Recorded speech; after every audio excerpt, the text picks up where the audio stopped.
কোনো বিদ্যালয়ে ছাত্রদের মধ্যে 90% বানানে, 85% অঙ্কে এবং 150 জন উভয় বিষয় পাশ করিল। যদি কেউই 2 বিষয় ফেল না হইয়া থাকে তবে মোট ছাত্রের সংখ্যা কত ছিল সেটা জানতে চাইছে।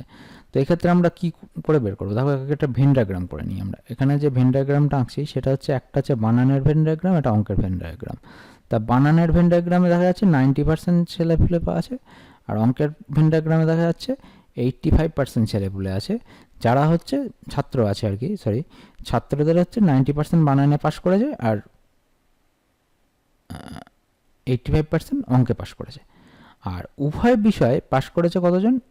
150 জন। এই মাঝখানের যে কমন সেকশন, কিন্তু এখানে সব তো পার্সেন্ট নিয়ে কারবার হচ্ছে, কত পার্সেন্ট? 150 হচ্ছে এই যে সংখ্যাটা বলেছে, কিন্তু এই মিডল রিজিয়নের পার্সেন্টটা বলে দিন, তাহলে এটাকে ধরে নিলাম X%, তাহলে X%-এর ভ্যালু হচ্ছে 150।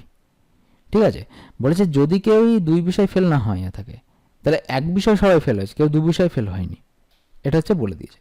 কেউই 2 বিষয় ফেল হয়নি, সবাই এক বিষয় ফেল হয়েছে। তাহলে এখানে মোট ছাত্রছাত্রী যা আছে তার থেকে যদি আমরা এইগুলোকে বাদ দিই, তাহলে হিসাব করে এখান থেকে তাহলে আমরা কি পেয়ে যাব? এখানে মোট হচ্ছে ছাত্রের সংখ্যা, এটাই আমাদের জানতে চেয়েছে। তো আমরা এক বিষয় ফেল তো আছেই, তাহলে আমাদের এখানে জানতে চাইছে মোট ছাত্রের সংখ্যা, আর কিছু নয়। তাহলে আমরা এখান থেকে বের করতে পারি শুধু বাংলায় ফেল করেছে কতজন? 90% মাইনাস X%, শুধু বাংলায় ফেল করেছে। আর শুধু অঙ্কে ফেল করেছে কত? ম্যাথে 85%,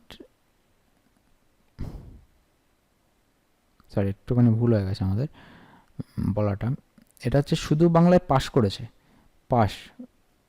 পাশ করছে কতজন? 90% মাইনাস X%, আর 85% মাইনাস X%, শুধু অঙ্কে পাশ করছে। তাহলে এখান থেকে আমরা যদি হিসেব করি, এই দুটোকে যদি যোগ দিই, যোগ দিলে যে সংখ্যাটা পড়ে থাকবে সেটা হচ্ছে উভয় বিষয় পাশের সংখ্যা।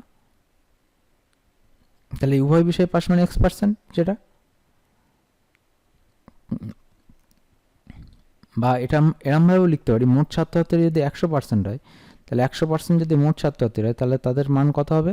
90% শুধু অঙ্কের পাশ, শুধু বানান ভুলের পাশ, যোগ 85% মাইনাস X% শুধু হচ্ছে অঙ্কের পাশ, আর উভয় বিষয় পাশ হচ্ছে X%, এটা বলে দিয়েছে আমাদের।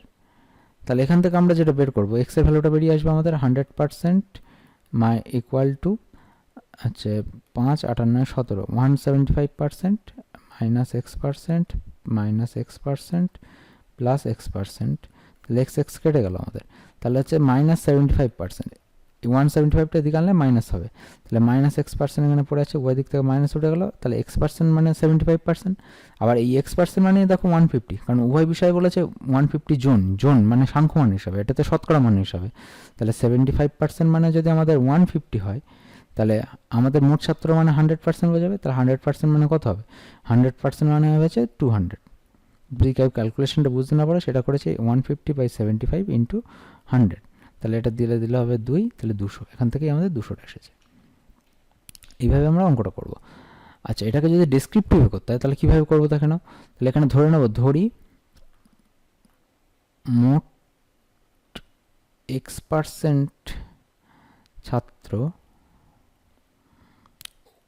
উভয় বিষয় পাশ করে।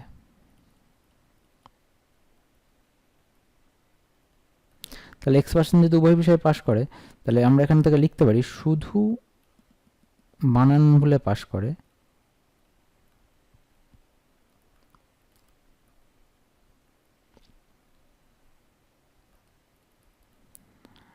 90% মাইনাস X% এতজন। এবার হচ্ছে শুধু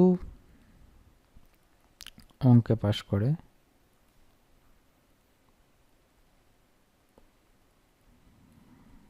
85% মাইনাস X% জন। তাহলে মোট পাশ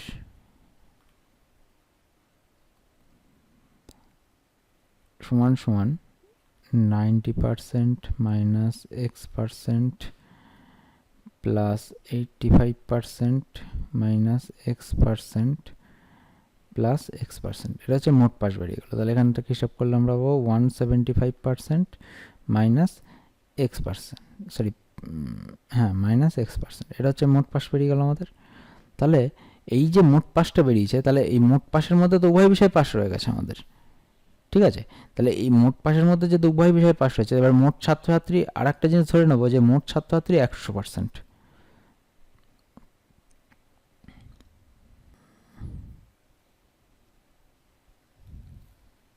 এখানে একটু লিখে নিচ্ছি আমরা যে মোট ছাত্রছাত্রী 100% এবং মোট ছাত্র সমান সমান 100%। তাহলে এই যে মোট পাস, তাহলে মোট পাস মানে তো কোনো ছাত্র তো ফেল করেনি দু বিষয়, তার মানে কি এক বিষয় ফেল, এইখানে যে এগুলো বেরিয়েছে মোট পাসের সংখ্যা বেরিয়ে গেছে আমাদের এখানে। তাহলে মোট ছাত্র 100%, এবার এই 100% থেকে যদি এই সংখ্যাটা বাদ দিয়ে দিই, তাহলে আমরা কি পেয়ে যাব, আমরা যে এক বিষয় পাস, এখানেও এক বিষয় পাস যোগ উভয় বিষয় পাস, তাহলে এই দুটোর টোটাল সবকটার যোগের মান হচ্ছে 100%। তাহলে প্রশ্ন অনুসারে লিখতে পারি,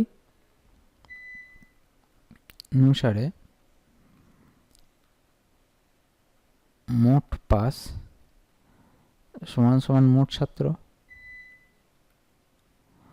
তাহলে হচ্ছে আমাদের এখান থেকে লেখা যাবে 175% মাইনাস x% ইকুয়াল টু হচ্ছে 100%। তাহলে এখান থেকে লিখতে পারি -x% ইকুয়াল টু 75%, -75%, তাহলে x% ইকুয়াল টু 75। তাহলে x% এর মান যদি 75% হয়, এবার আমাদের বলেছে যে 150 জন উভয় বিষয় পাস করেছে, তাহলে এই x% মানে তো উভয় বিষয় পাশের সংখ্যা বের করেছিলাম আমরা। তাহলে আমরা এখান থেকে লিখতে পারি যেটা, সেটা হচ্ছে 75 জন পার্সেন্ট শতকরা মান হিসেবে আগে লিখব, 75 জন উভয় বিষয় পাস করলে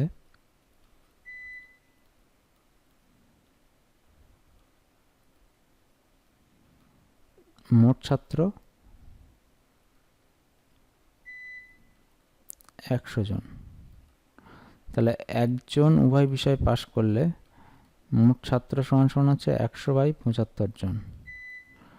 আর আমাদের উভয় বিষয়ে পাস করেছে হচ্ছে 150 জন।